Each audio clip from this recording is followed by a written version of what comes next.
आज मैं आप लोगों को अपनी लाइफ स्टोरी का एक सेगमेंट, एक हिस्से के बारे में कुछ सुनाता हूं। मैं अपनी रेगुलर क्लास में हमेशा एक एग्जांपल्स में नाम यूज करता हूं, Nancy limited is a company. तो स्टूडेंट्स हमेशा मुझसे पूछते हैं कि सर आप हमेशा यही नाम क्यों यूज करते हो। तो मैं वहां उनसे कहता हूं कि भाई ये मेरा फेवरेट नाम है।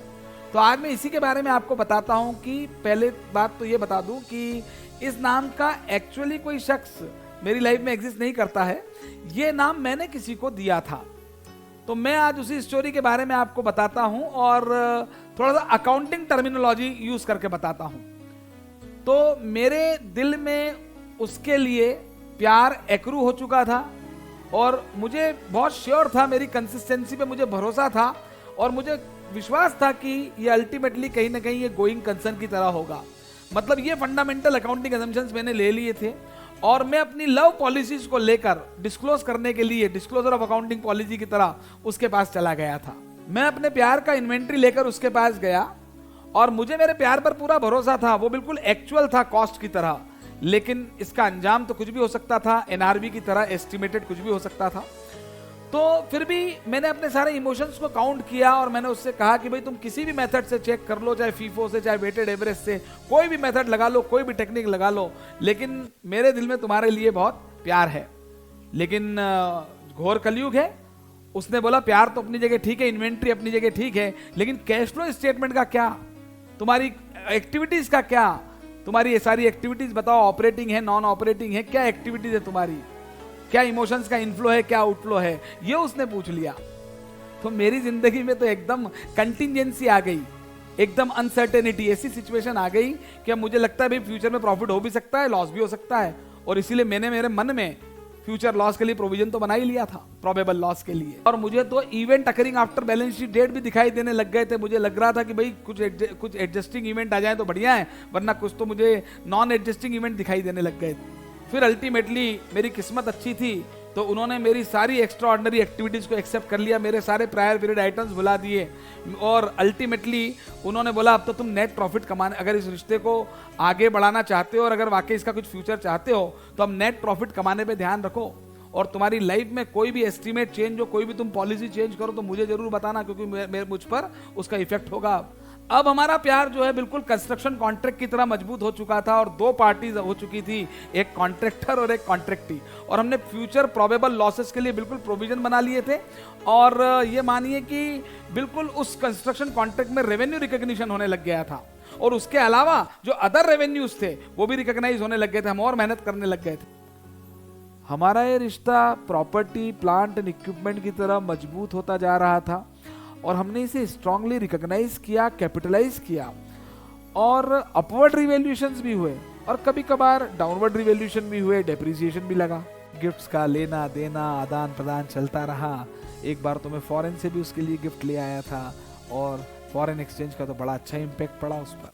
और फिर जिंदगी में दोस्त तो होते ही हैं, वैसे भी दोस्त ना हो तो जिंदगी क्या है। और हमारे दोस्त तो बिल्कुल सरकारी टाइप के थे, कॉमन फ्रेंड्स थे। जैसे ही उनको पता चला कि इनके बीच में ऐसा हुआ है तो उन्होंने हमें, सरकारी दोस्तों ने हमें पार्टी दी। हमारे लिए वो गवर्नमेंट ग्रांट की तरह हो गई। और प्यार में सबसे जरूरी चीज होती है ट्रस्ट, और इसीलिए मैंने हमेशा अपने प्यार को एक इन्वेस्टमेंट की तरह देखा। हमारे दिलों का अमलगमेशन, एब्जॉर्प्शन तो हो ही चुका था, वो ट्रांसफरर की तरह, मैं ट्रांसफरी की तरह। और हाँ, amalgamation in the nature of purchase नहीं था, in the nature of merger था। सारी कंडीशंस पूरी हुई थी, हमारे दिल की सारी एसेट्स और लायबिलिटीज कंबाइन हो चुकी थी। तो मालूम था वैसे मेरा पैशन टीचिंग है, लेकिन फिर भी उसकी एक इच्छा थी।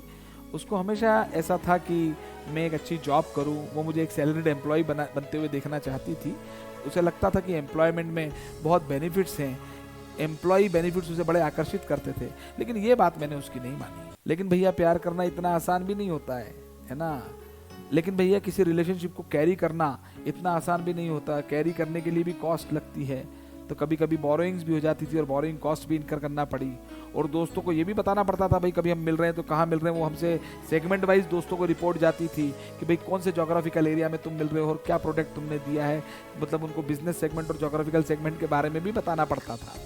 और भैया अब धीरे धीरे बात आगे बढ़ती चली गई तो हमारी रिलेटेड पार्टीज को, रिलेटिव्स को भी फ्रेंड्स के साथ साथ पता चलने लग गया। और ऐसा होने के बाद तो अब लग गया कि भैया अब ये जो प्यार है ये ऑपरेटिंग लीज की तरह नहीं है, टेम्पररी नहीं है, अब तो मैक्सिमम रिस्क और रिवॉर्ड मेरे पास आ गए हैं, तो ये प्यार हमारा फाइनेंस लीज की तरह हो गया है और अब मुझे अर्निंग्स पर ध्यान देना पड़ेगा, मुझे अर्निंग पर शेयर भी निकाल के रखनी पड़ेगी ताकि मेरा परफॉर्मेंस एवेल्युएशन हो पाए।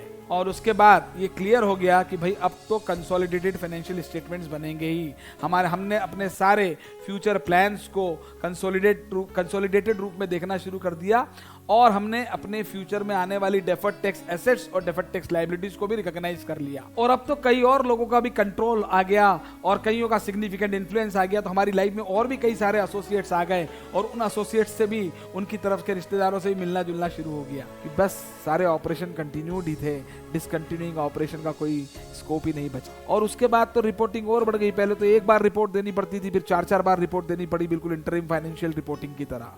और ये बात तो आप लोग भी बहुत अच्छी तरीके से जानते हैं कि इस तरह के रिलेशनशिप में टेंजिबल आइटम्स से ज्यादा महत्व इनटेंजिबल आइटम्स का होता है, यानी कि प्यार, विश्वास, भावनाएं, जिम्मेदारियां।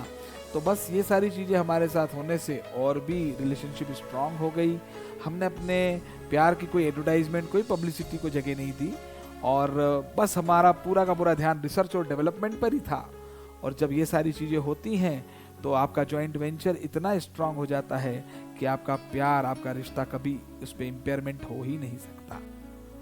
और जब हमारे साथ इतनी इनटेंजिबल फीलिंग्स थी, हमारा जॉइंट वेंचर इतना स्ट्रांग बन चुका था, हमारी एसेट्स जॉइंटली कंट्रोल थी, हमारे ऑपरेशंस जॉइंटली कंट्रोल थे, हम एक जॉइंटली कंट्रोल्ड एंटिटी बन चुके थे और इंपेयरमेंट की कोई गुंजाइश नहीं थी।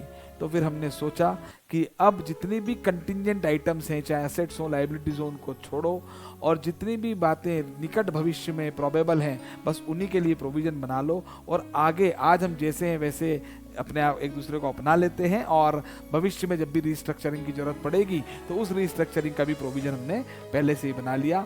और इसी तरह ये एक स्टोरी खत्म हुई और यही एक स्टोरी हमेशा के लिए शुरू भी हो गई।